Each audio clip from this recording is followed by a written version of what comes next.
नमस्कार।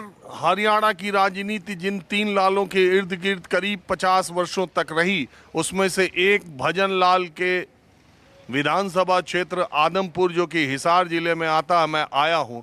और तस्वीरों में जो ये आप बिल्डिंग देख रहे हैं, इसका एक बड़ा इतिहास है। भजन लाल के दो बेटे हैं, चंद्रमोहन और कुलदीप बिश्नोई। चंद्रमोहन को कांग्रेस पार्टी ने पंचकुला से टिकट दिया है और मैं इस वक्त आदमपुर की अनाज मंडी में हूं। और ये जो बिल्डिंग आपको दिखी है अभी, इसका एक इतिहास है।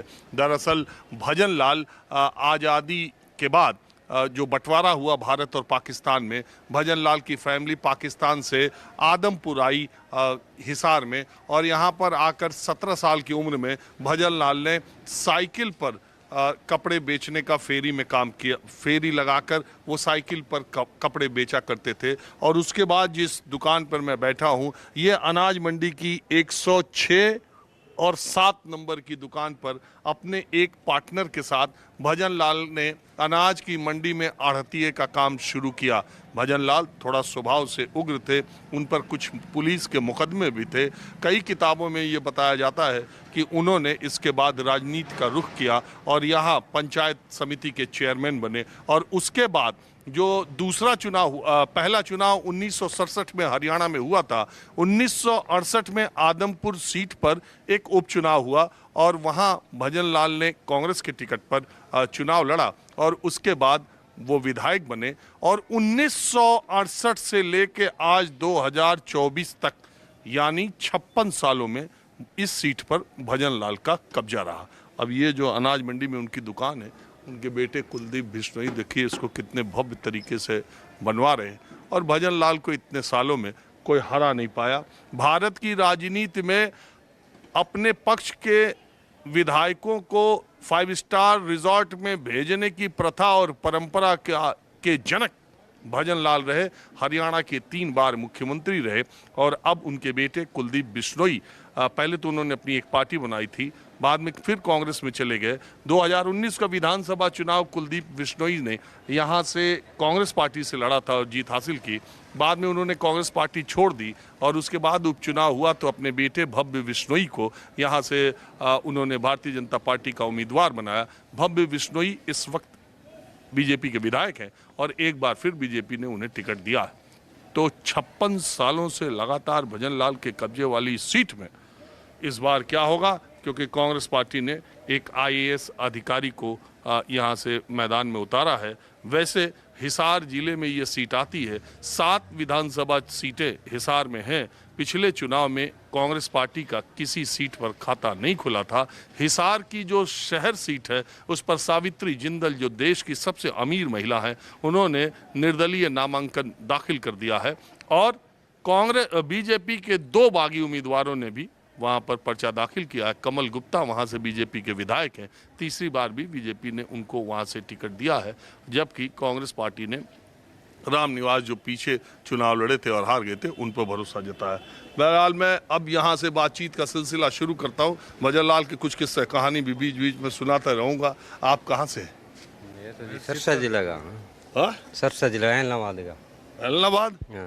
अरे वो तो हल्का अभय चौटाला का हो रहा। इस बार जीतेंगे कि हार जाएंगे? पक्का जीता अभय सिंह चौटाला तो। पक्का जीता, कोई शक्की को नहीं, कोई शक्की को नहीं। पक्का जीता अभय सिंह चौटाला इलाहाबाद से। क्या बात है यार, इलाहाबाद से वो चुनाव जीत जाते, उसके क्या वजह? वजह तो काम करे जी दुनिया में। एक ही विधायक थे, सरकार में थे नहीं, काम का करा? काम तो करे ही है जी। पहले का किया क्या? पहले ही काम किया हुआ है, बहुत ज़्यादा काम किया हुआ है जब उनकी सरकार रहा कर। सरकार रहती थी। तो आपको मालूम है ये भजन लाल की दुकान थी? हाँ मालूम है जी। भजन लाल के परिवार के लोगों का क्या रहेगा इस बार? इस बार तो यही जीतेंगे यहाँ से तो जी। क्यों? क्यों तो इन्होंने अपने एरिया में बहुत ज़्यादा काम किया है पहले से ही। तो अभी जो लोकसभा का चुनाव हुआ था, तब तो यहाँ से बीजेपी हार गई थी। रणजीत सिंह चौटाला यहाँ के कुछ गड़बड़ी कर गया, नहीं तो पक्की इनको सीट मिलती तो यही जीतते। बीजेपी से जो रंजीत चौटाला को मिली, हाँ, उसको सीट मिलने के बाद में ये गड़बड़ी होगी। अगर उनको सीट मिलती भव्य बिश्नोई के मान लो, तो पक्का जीतते परिवार वाले। भजन लाल की पक्की सीट ही, कोई शक ही नहीं रहा। और मैं तो बाहर कोई बात कर रही। हाँ जी, बोलिए, आप यहीं के रहने वाले हैं? आदमपुर के, मंडी के, हाँ, मंडी आदमपुर के। अरे आप ही के मंडी के आढ़तिये थे भजन लाल जी, देखो कहाँ से कहाँ पहुँच गए। अब उनके परिवार को इतना बार से आदमपुर से लोग क्यों जिताते हैं, ये आप बताएंगे? वो तो ऐसा है ना, चौधरी भजनलाल परिवार आदमपुर को, हल्के को परिवार की तरह मानता है। 56 सालों में आदमपुर में बहुत विकास किया आदमपुर में, इसलिए जिताते हैं विकास के नाम पे। उनके बाद में चौधरी कुलदीप बिश्नोई जी ने यहाँ काम किया। अब भव्य बिश्नोई जी ने कम से कम आदमपुर हल्के में 1.5 साल के अंदर 800 करोड़ रुपए की ग्रांट, कोई सीवर व्यवस्था हो, चाहे पानी इस बार कांग्रेस से जिनको टिकट मिला है, हाँ जी, IAS जो अफसर हैं, वो भी इसी हल्के के हैं। वो बारी हल्के के जी, नड़वा हल्के के चंद्र प्रकाश। वो आज के दिन यहाँ चौधरी भजनलाल जी परिवार के खिलाफ चुनाव लड़ रहे हैं। उनको IAS चौधरी भजनलाल जी ने की देन थी। आज इस मुकाम पे वो खड़े हैं, वो चौधरी भजनलाल IAS बना देते थे क्या? नहीं, उनको DC लगे थे। वो चौधरी भजनलाल जी ने लगाए थे। उनके चाचे पतन ताऊ थे पंडित रामजी लाल जी, उनके हिसाब से उनके चौधरी भजनलाल जी के साथ बहुत गहरी मित्रता थी। उनको चौधरी भजनलाल जी की देन थी वो। अच्छा, उन जमाने में DCUC भी अपने मंत्री और नेता लगा देते थे ना, वही कहते हैं वो खर्ची पर्ची वाला। नहीं, खर्ची पर्ची वाला मैटर नहीं था कोई। खर्ची पर्ची वाला मैटर नहीं था उस टाइम में। अच्छा छोड़िए, आदमपुर सीट तो चलिए आप कह रहे हैं 56 साल से जीती रहे, तो लेकिन पूरे हरियाणा में क्या माहौल लग रहा है? माहौल पूरे हरियाणा में तीसरी बार हरियाणा में BJP सरकार और दूसरी बार नायब श्रेणी की सरकार हरियाणा के अंदर बनेगी। लग रहा कुछ उम्मीद? हाँ, पक्की। बिना खर्ची बिना पर्ची के जो काम हुए हरियाणा में, लोग उनके नाम पे वोट देंगे उनको। चलिए, तब तो भव्य अब 56 + 5 61 साल भव्य बिश्नोई भजनलाल परिवार। हाँ, देश की बहुत कम ऐसी विधानसभा सीट होगी जिसमें इतने लंबे समय तक एक ही परिवार का दबदबा रहा। आप कहाँ के हैं? मैं सर सदलपुर से। हाँ, सदलपुर से। अरे तेज बोलो ना, सदुलपुर से। सदलपुर से ही। क्या है कहानी? सरकार इस बार हरियाणा में किसकी आ रही? वो देखो जी, क्या पता है? क्या पता है, ध्यान नहीं है। चलो जाओ आप। तो अब मैं आपको अनाज मंडी में ले चलता हूँ। यहाँ का भी हरियाणा में और मध्य प्रदेश की बहुत सारी अनाज मंडियों में मैं गया हूँ, तो बोली जो लगती है, यहाँ देखिए सरसों, राई, चना, कपास का ये अच्छा खासा सेंटर है। हाँ जी सेठ जी। वैसे मैं तो भाई हम एम्प्लॉय हूँ, किसी साइड में नहीं। सरकार के?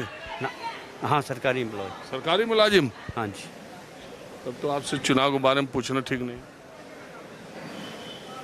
इनसे करो। हाँ जी, बताइए। है जी, बोलो। क्या नाम है आपका? ओम प्रकाश। आप क्या करते हैं? मैं तो बाहर से हूँ, वैसे आए हुए हैं यहाँ। हाँ? बाहर से हूँ, तो भट्टू मंडी से। कौन मंडी? भट्टू। ये कहाँ है? हैं? ये कहाँ है भट्टू मंडी? इधर आदमपुर से आगे है। आदमपुर का नहीं हूँ मैं, भट्टू मंडी से हूँ। आपके यहाँ कौन हल्का लगता है चुनाव का? आदमपुर का हल्का लगता है यहाँ। कुलदीप फतेहाबाद लगता है।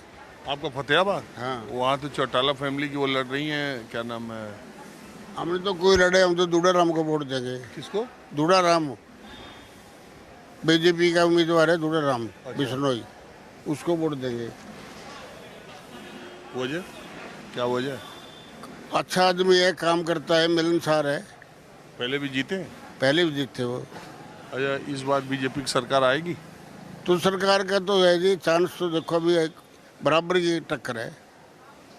क्या आएगी क्या नहीं आएगी बताइए। BJP सरकार का काम कैसा था? काम तो अच्छा था, लेकिन वैसे भी सरकार तो अच्छी थी, लेकिन कर्मचारी अच्छे नहीं थे। कोई काम था ना, करके नहीं देते थे। कर्मचारियों में पकड़ नहीं थी सरकार की। ये भव्य बिश्नोई का क्या होगा आदमपुर से? भाग्य बिश्नोई जीतेगा, 20,000 वोटों से जीतेगा। अभी तो लोकसभा में मैं कहाँ, यहाँ से तो कांग्रेस BJP पीछे हो गई थी। वो कुछ और इलेक्शन है, पंचायत का और इलेक्शन है, यहाँ का कुछ और इलेक्शन है, MP का कुछ और इलेक्शन है। ये पर्सनल इलेक्शन है। हरियाणा में किसकी सरकार आपको लग रहा आने के करीब है? अभी तो 25 तारीख के 20 तारीख के बाद पता लगेगा, क्यों कल ही नामकरण हुए हैं, वापसी लेंगे अब, उसके बाद पता लगेगा। अच्छा, ये निर्दलियों ने और बागियों ने पर्चा दाखिल करके थोड़ा लड़ाई फंसा दी ना? अभी कुछ नहीं पता जी, इतना तो पता नहीं। अभी जो काम है ना होगा, अभी 20-25 तारीख के बाद पोजीशन क्लियर हो जाएगी, अभी कौन हारेगा कौन जीतता। चलिए ठीक है, अब मैं हिसार के इलाके में, थोड़ा आदमपुर में, थोड़ा और जगहों पर मैं आपको ले चलता हूँ।